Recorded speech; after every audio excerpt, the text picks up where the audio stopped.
AD was saying, like, he'll take the road win, but he wasn't thrilled with the second half, especially. He said just has to be sharper. Assume you shared that sentiment. What did you see from kind of the first half of the second half tonight?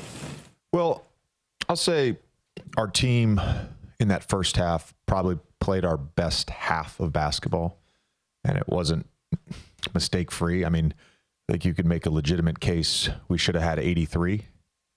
We had 2 outlet passes, one that was at Dalton's ankles, another one that went over LeBron's head.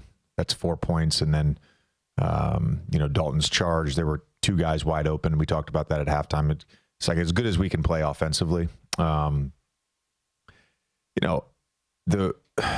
You watched the Charlotte game the other night. They got down big on the road, and they kept playing, and they turned that into a 138, 133 game. I think in the NBA, when you get a big lead, your focus can wane on the defensive end, and I thought that's what happened tonight.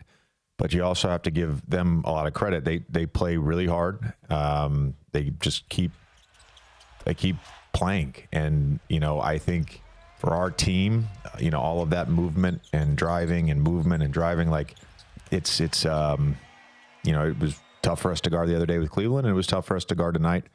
We'll certainly try to get better and clean some things up. We also have to start the third quarter better. That was probably the biggest thing. I think, you can try to put your opponent away there in the first 5 or 6 minutes of the third quarter when you have a big lead like that. And we allowed them to have life.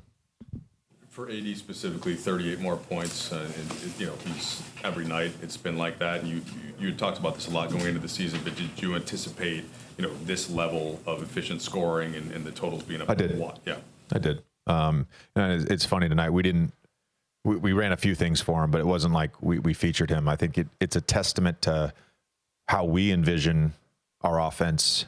The ball is going to find the best players. We can certainly put guys in certain positions within our alignments and within our system to exploit their skills. But, the ball is going to find AD if we play the way we want to play. And then, we always look for opportunities to just feature him with a set call. Pre-game, we heard a conversation with D'Lo and Max about D'Lo trying to create a backdoor layup for him right away when he first got in the game. Sure enough, that play happened. Max, the guy who's been struggling, gets an easy bucket, ends up having a pretty good night. I'm just curious, what has D'Lo been like behind the scenes? He's not the most vocal leader of all time, but like things like that. Have you noticed stuff like that from him as he's tried to find his way in this offense? I would say he's been one of the more vocal leaders on our team, and that goes back all the way to before training camp on the days that he was in the gym. Is one of the challenges that I gave him the first day he came in the gym, and he was using his voice and he was energetic, and we talked about it afterwards, and I said that's got to be your standard. That's got to be who you are every day, regardless of if shots are going in or not, or if you get subbed out at the end of a game. And look, he played really well tonight. He's going to have a lot of good games where he plays well. His spirit has not diminished at all with any sort of whatever you want to call it.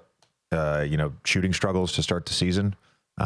He's been fantastic, and I think for all our guys, it's a great example. I wasn't aware of that, but it's something that we've talked about with a number of our older players. Is like, you gotta be a leader with these young guys and help pick them up. Give them some confidence, and it's great to hear D'Lo did that.